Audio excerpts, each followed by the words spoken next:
Welcome back to my channel তড়িঘড়ি live blog. বন্ধুরা, তোমরা সবাই কেমন আছো? আশা করছি সবাই খুব ভালো আছো। আমিও তোমাদের ভালোবাসায় আশীর্বাদে একটু একটু করে সুস্থ হয়ে উঠছি।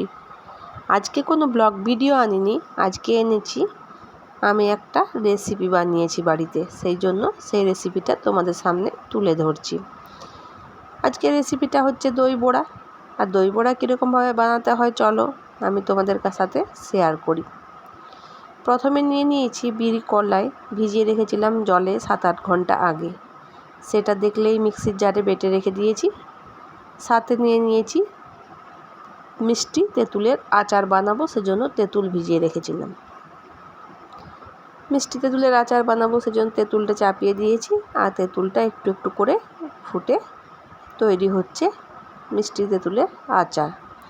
এখানে বড়াগুলো সাদা তেল দিয়ে বেশ করে ভেজে নেব, তবে খুব একটা লাল করব না, আর খুব যে কাঁচা থাকবে সেটাও থাকবে না।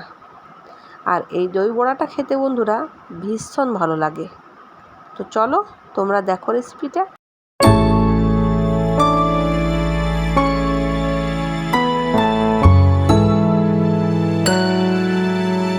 আমি এখানে টক দই নিয়েছি, আর টক দই নিয়েছি আমি 200 গ্রাম মতো। নিয়েছি জিরে ভাজার গুঁড়ো, বড়াগুলো ভেজে নিয়েছি স্যাও, তেঁতুলের মিষ্টি আচার বানিয়ে রেখে দিয়েছি। আর এইখানে আছে বিট লবণ। বিট লবণটা তোমরা চাইলে দিতেও পারো, আবার নাও দিতে পারো।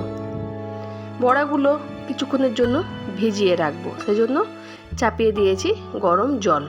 এবারে গরম জলটা যখন একটু গরম হয়ে উঠবে তখনই আমি বড়াগুলো দিয়ে দেব। আর এই অবস্থায় যদি বড়াগুলো দিয়ে দেওয়া হয় তাহলে বড়াগুলো খুবই নরম থাকে, তুলতুলে নরম হয়, খেতেও খুব স্বাদ হয়। অনেকেই করেন যে দইয়ের মধ্যেই ভিজিয়ে রাখে বড়াগুলো, কিন্তু আমি সেটা করি না, কারণ সেটা করলে অনেকটা রিচ হয়ে যায়। সেজন্য আমি এই ব্যবস্থাটাই নিই।